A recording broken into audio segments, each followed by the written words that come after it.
நான் உங்களை இருட்டுமேன் நம்ம ஏரிக்கையில தண்ணி தாங்கல் வழியுது பாருங்க. இதுதான் தண்ணி தாங்கல் இருக்கு. நம்ம வந்து ஜிலேபி மீன் பிடிக்கலாம் அப்படின்னு சொல்லிட்டு இந்த பள்ளத்துக்கு வந்துக்கிறோம். இந்த பள்ளத்தை பாருங்க. இந்த பள்ளத்துல கண்ணுக்கு மீன் தெரியுது. ஜிலேபி மீன் பெருசுன்னு நினைக்கிறேன். ஒரு அரை கிலோ நினைக்கிறேன். மீன் தெரியுதா பாருங்க.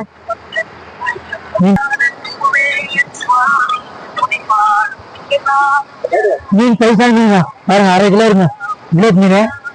இந்த மீன் மீனை பார்த்துப்பிடி வாட்டமான மீன் பாருங்க. மீன் சைஸ் இருக்குதா? 4 கிலோ 6 கிலோ.